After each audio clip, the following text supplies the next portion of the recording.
Welcome back to ZBTV. If you haven't seen my previous episode of Truckin It, go check that out for part 1 of the move out.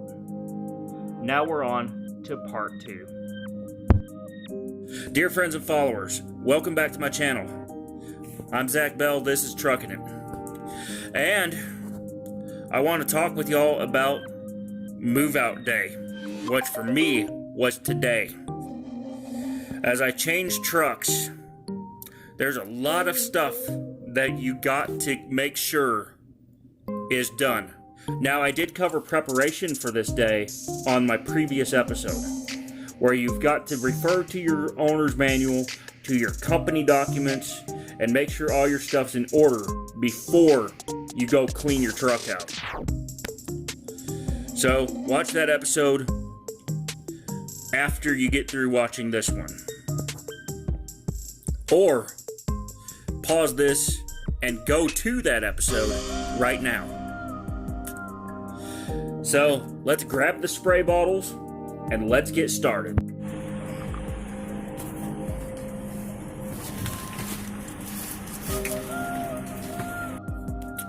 So, welcome back.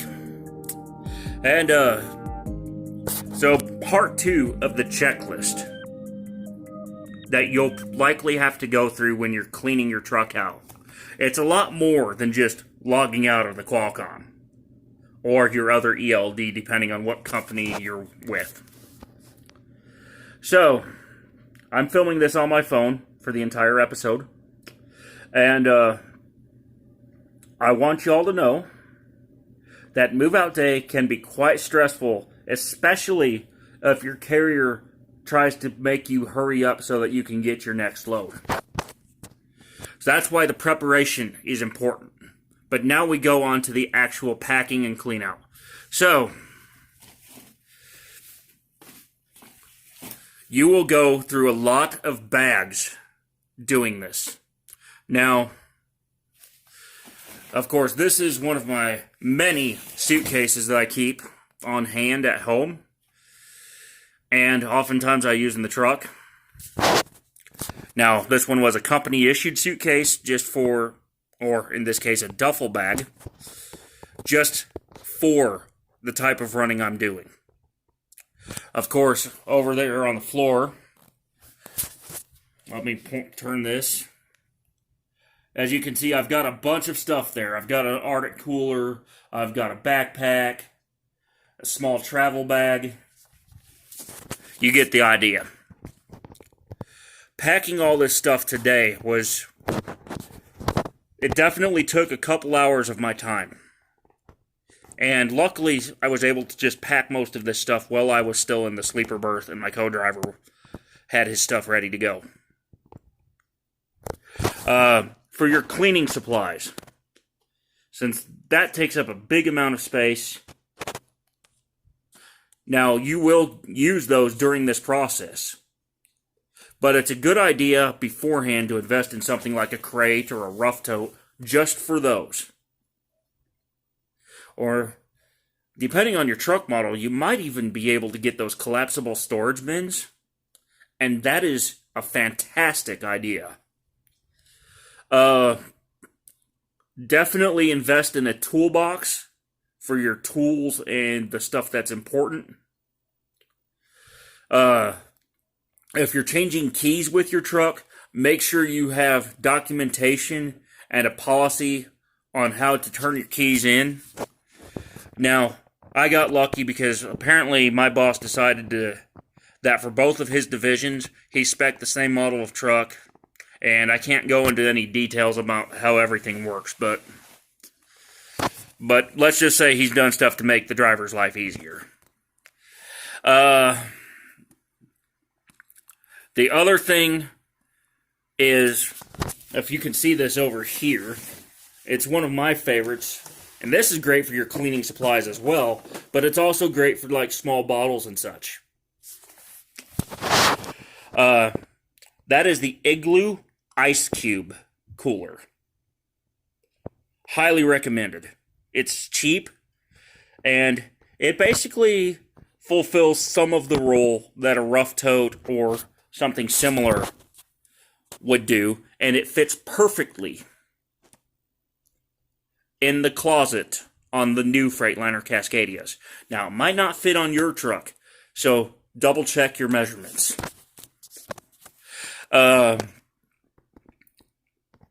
Now, when it comes to packing all this stuff, though, just make sure that it's packed up into a container like that, down there on the floor. And then you'll need a lot of smaller bags like this for things like medications and such. Make sure you have all that stuff too.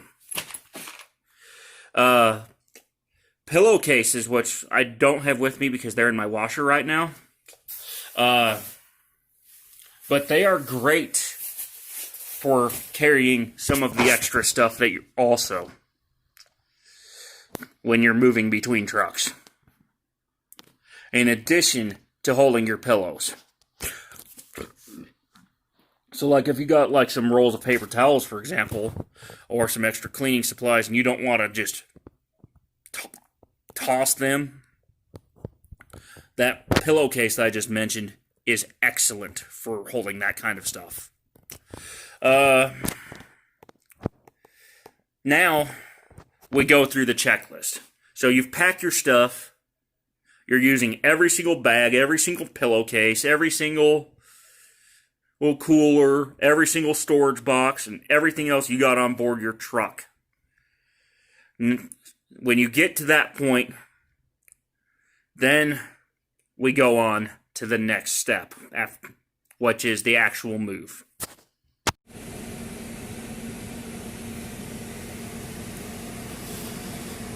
So on this step now, you've packed everything up and you're unloading. And that's the reason why I'm showing the duffel bag that's loaded and ready to go in that last clip.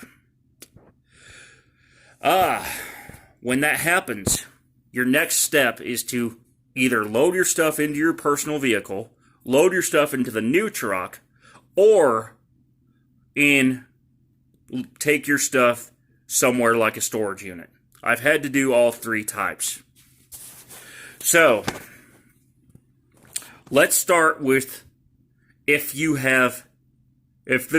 brought your vehicle back to the terminal, you have not found out your new truck number yet, and you need to use that personal vehicle. So, now I've done this with sedans before where you fold down the back seat, and I've done this with like sport utes as well, same procedure. Now, if you have a full-size pickup truck, yeah, their back seats are nice too, and you've also got that bed space. Well, on the Tundra double cab, and this is one of my favorite features of the Tundra, is the fact that you can flip the base of the back seat up. Now, on the double cab models, there's typically a storage bin underneath the back seat, and it has a flat loading floor on the top. So you can put some of your stuff there. You can also put some stuff on the carpeted area just ahead of that storage bin. And for those of y'all with the CrewMax model instead, the hack is just put your stuff on the floor using containers or whatever. Now, I know some other full-size pickup trucks offer this same type of backseat configuration, but if not, you're not without an option. I see a lot of people with, let's say, Ford F-Series pickup trucks, for example, that actually use the bed and they use the tie-down straps and hooks. And that's the other way you can get your stuff from one truck to another. Just make sure that whatever method you use, that your load is going to be secure for the trip to either your home or to your storage unit. Now,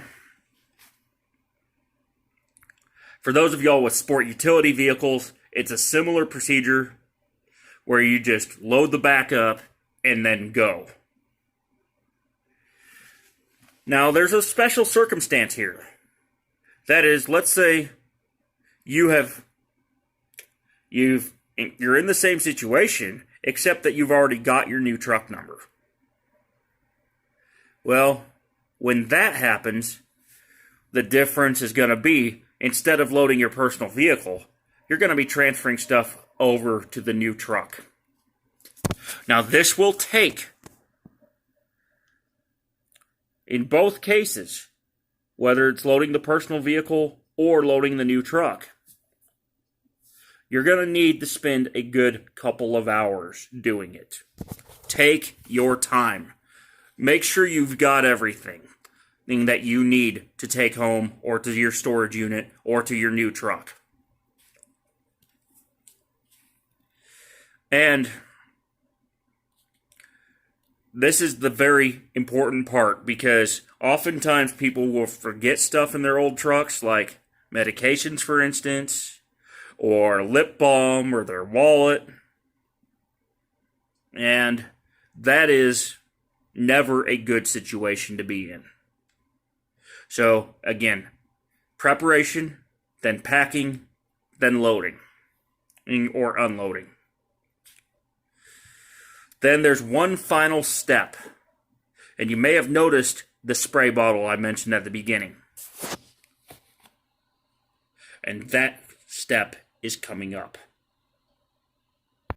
You have 2 more steps once you get through with unloading your stuff. Those 2 steps are a thorough cleaning of the cab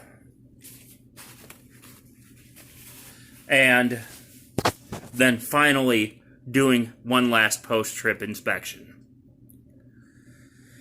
For the cleaning of the cab, you want to go through, make sure every nook and cranny is clean. This ensures resale value if the company is trading your truck into a dealership, and this also ensures that the next driver will be less likely to complain if they think something is off in the truck. There's a lot of dust and dirt that you accumulate when you're running a truck all the time, especially in a team operation. And that dust and dirt gets into the crevices, it gets into the cracks, it gets into the filters. And sometimes it will leave a strong odor. So use a product like this.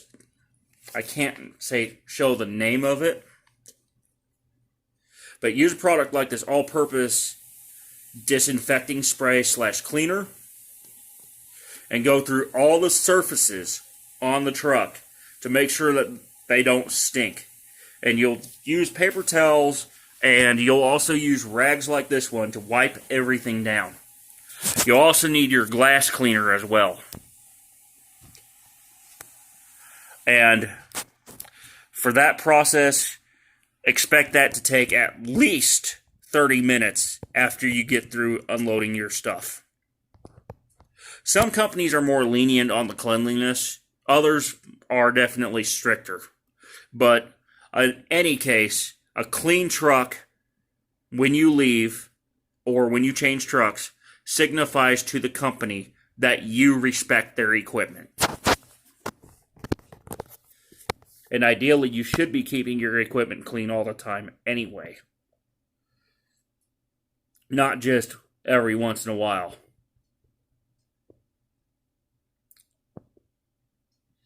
And then finally, the last step is that final post-trip inspection.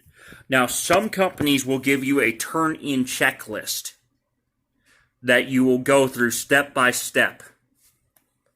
Other companies, like mine for instance, will say, hey, after you get through doing your post-trip, just leave your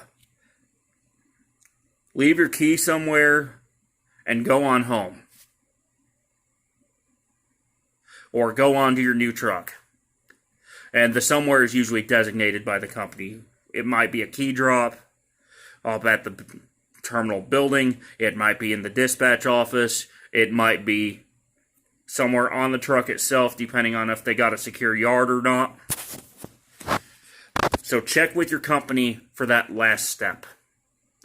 And make sure that if they do require you go through a checklist, to get a copy of it and go through it. So, the next step after that, if you are officially just changing trucks, whether that be changing divisions of your company or going into a lease program or whatever, is moving into your new truck.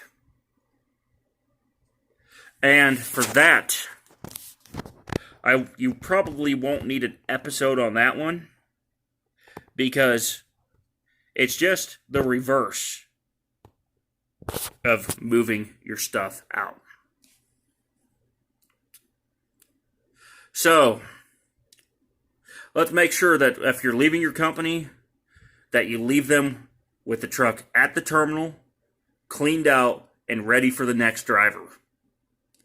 And if you're just changing trucks within your same company, like I'm doing, either because you're switching divisions or they're changing models or trading in, that you'll now know